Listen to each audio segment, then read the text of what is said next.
أعوذ بالله من الشيطان اللعين الرجيم بسم الله الرحمن الرحيم الحمد لله رب العالمين والصلاة والسلام على أشرف الأنبياء والمرسلين سيدنا ومولانا أبي القاسم محمد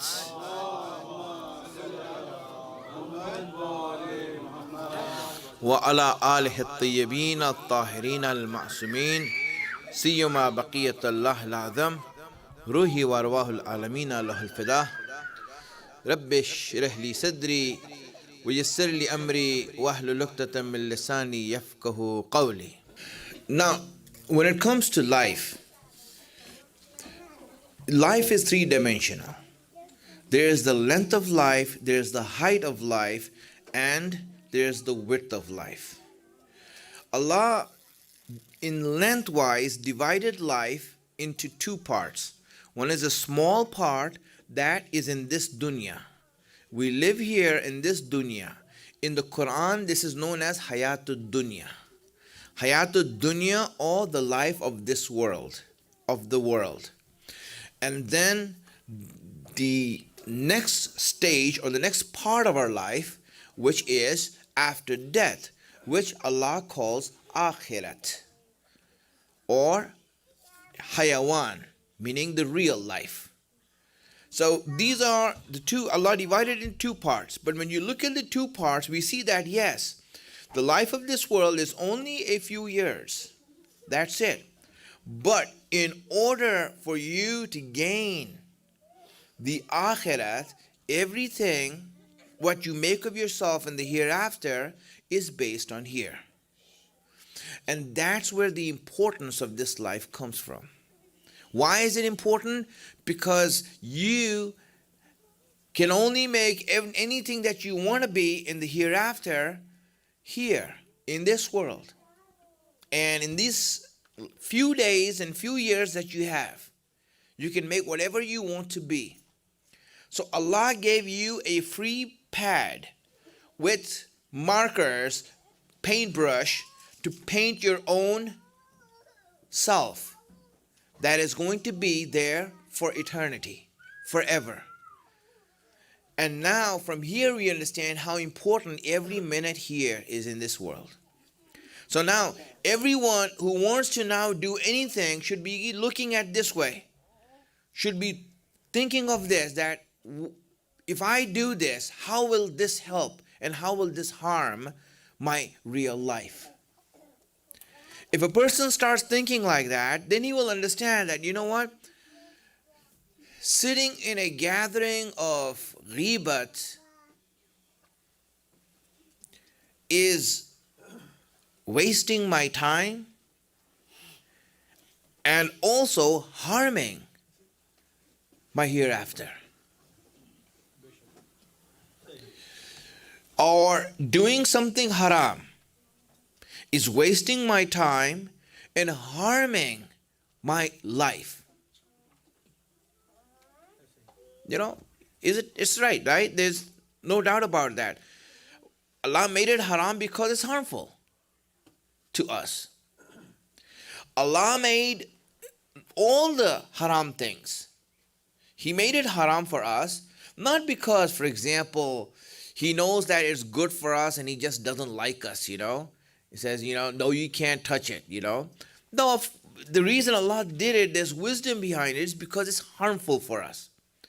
Now, why is it that we don't stay away from it when we know that it's harmful? I mean, really, let's say, right, that, for example, we took out chai in a tray. There's 100 cups in the tray of chai. And one of those cups is poisoned. It's poisonous, deadly, fatal. Now, obviously, the 99 are not. But we don't know which one is the one that's poisonous. Now, what would you do? You want to play Russian roulette? Really, look at it.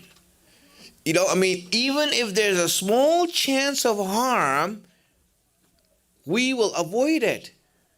We will run away from it. Then why is it that when we know that this is harmful, we still do it? Think about this now. Why do we still keep on doing something that is haram again and again, knowing that this is harmful? When in our normal mind, when you look at it, it's like anything harmful, we don't even try to do that. Really. Or, for example, something is necessary for us. It is necessary for us. You see how much we try to make sure that we do it on time. How much we make sure that we try to do it on time. Like, for example, eating food. We make sure that we do it. Paying taxes. No one wants to miss that date. So what happens? When we look at it ourselves, we know that it's necessary and we do it. Now, when Allah made things wajib, like prayer is wajib, fasting is wajib, hajj is wajib, why is it that it's so easy for us to let go of it? It's more than that, my friends. Really, why is it that we let go of it? We do not take it seriously. My friends, here is, there is a much basic reason than that. It's not about that we don't have faith. It's not about, for example, that, there's no one enforcing it. No, it has nothing to do with that. Even if there's enforcement, you will see that when you don't like something, and if people like to enforce it, you will find a way to do it. You will find a way to do it. And the best example is your own kids, right? You don't want them to use that phone and chat all the time or play games all the time, but you see that they will find a way and sneak and do it. Where there's a will, there's a way. You can't stop that. There's no way that you can prevent that when someone wants to do that or when they don't want to do that. It's there. So now what happened? Why is it? The reason is very basic. And that's what I want to tell you here. When it comes to height, you see, because all these things are related to height. Because we want to achieve something of ourselves. We want to become great. And now there's growth. There's progress. Or there's digression. Whatever it is, going up or going down. The problem with the height and issues that are related to the height of life is that their effects, the effect of these things are not apparent in this dunya. Allah did not make the effects of those things apparent. How much benefit are you getting out of prayer? Have we ever, no, we haven't, right? We don't know if we are getting benefit or not. Maybe we think that it's harmful for us. I know one person, who said that, and he made a masjid also, right? But he said that, I asked him, people said he doesn't pray. So I asked him, you don't pray? He said, no. Then why not? Okay. He was very blunt. No, I don't pray. He says, why don't you pray? He says, because every time I prayed, I had a loss in my business. So I decided it's harmful for me. Really? As a matter of fact, you look at it that way, right? Have you ever seen the benefit of prayer in your life? You think you did. You see, because we have a wrong way of insinuating or giving reasons where reasons should not belong. We all have a habit of that, and this is a habit that's incorrect, not right.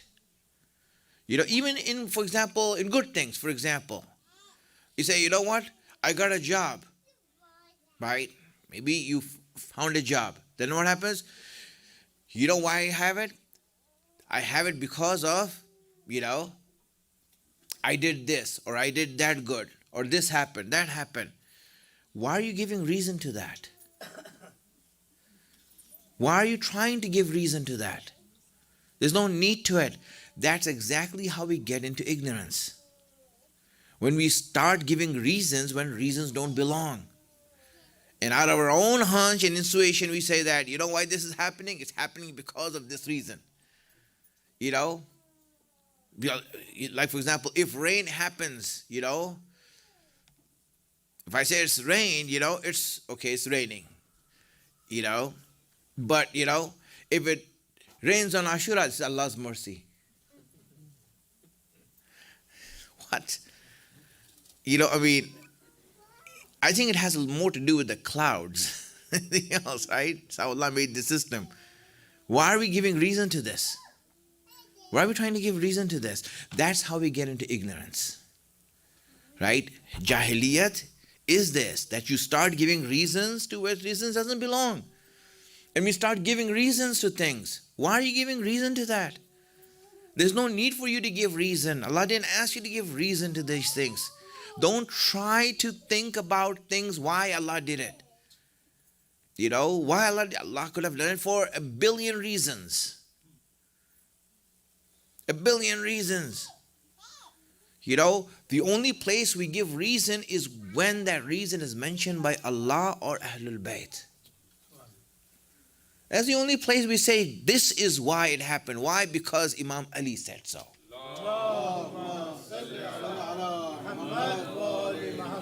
Right. Because Allah said so. When we get actual knowledge of reason, actual knowledge of cause. But when we start giving, this cause, this is the cause, because of this is happening in my life.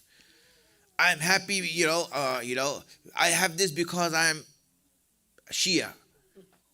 Well, really, is that the benefit of being a Shia? But, there's, the actual benefit of being a Shia, Imam Sadiq mentioned.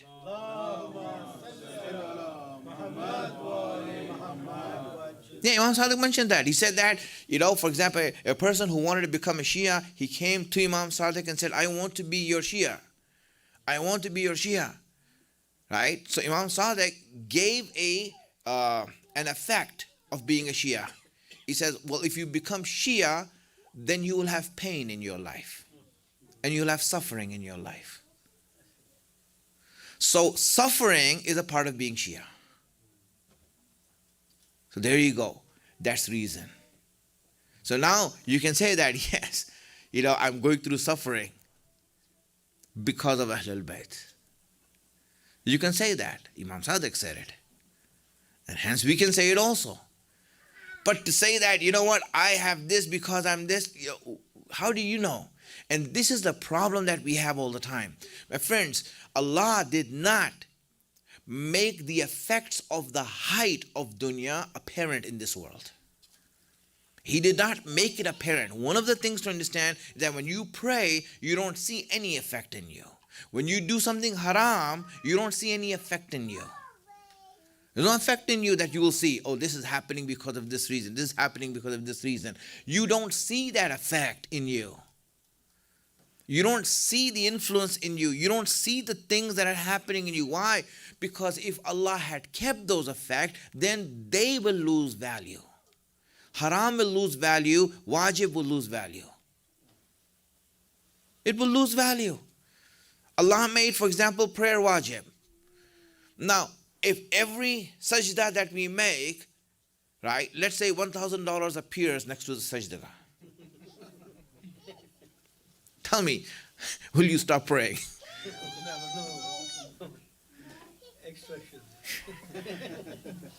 You see that, right? The whole idea of prayer is lost if Allah made the effects apparent.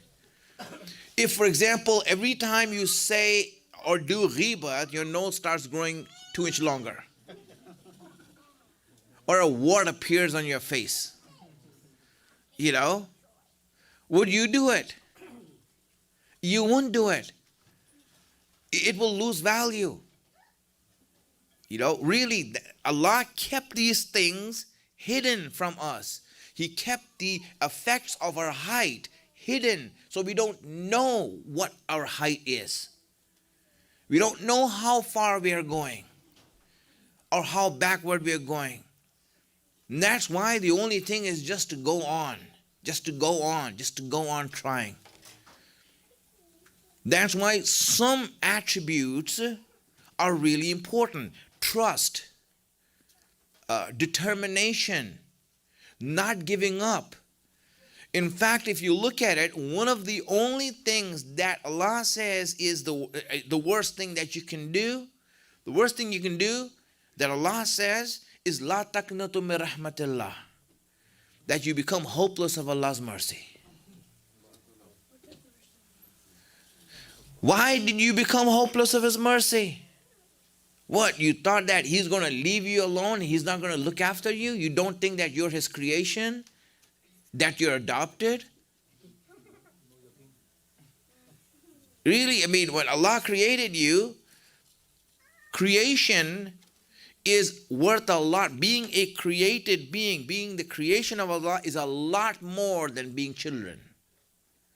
It means a lot more. And so Allah, when we're His creation, every one of us, it is important for Him. Our well-being is important for Him. Our salvation is important for Him. All of these things He's concerned about. So the worst thing that we can do is lose hope in Allah's mercy. No, Allah, I don't know if you'll be there or not. My friends, do not worry about the height. The height is something that you do not see here. No one sees it here. No one sees the effects of the height here. And that's the reason why, for example, people or zalimeen or evil people misunderstood that. For example, when they saw Imam Hussein dead, they say, you see, Allah did this to you. Allah did this to you. They're giving a cause where cause doesn't belong. They're giving a reason where reason doesn't belong. Because they don't know the height that Imam Hussein has reached. They don't know what it is. All they saw was him being massacred, him losing a battle, being massacred, and his children being taken as hostages. That's what they saw. And when they saw that, they think that, you know what? This is it. It's so easy now. I mean, look at this. It's terrible what happened to you. It's horrible what happened to you. Why did Allah do this to you? You know, and so what happened is that when you look at the height, one of the things about height is that it's not known here. It's not apparent here. And that's when we live our life, do not see or try to think where we are headed towards. In other words, how high you have become. The reason Allah did not give that, show that to us, is because, you know what? If we had seen what Allah has given to us already, maybe we would stop trying. Because you're like, what? I have all of this? I don't need anything more. I don't need any more. I am fine where I am.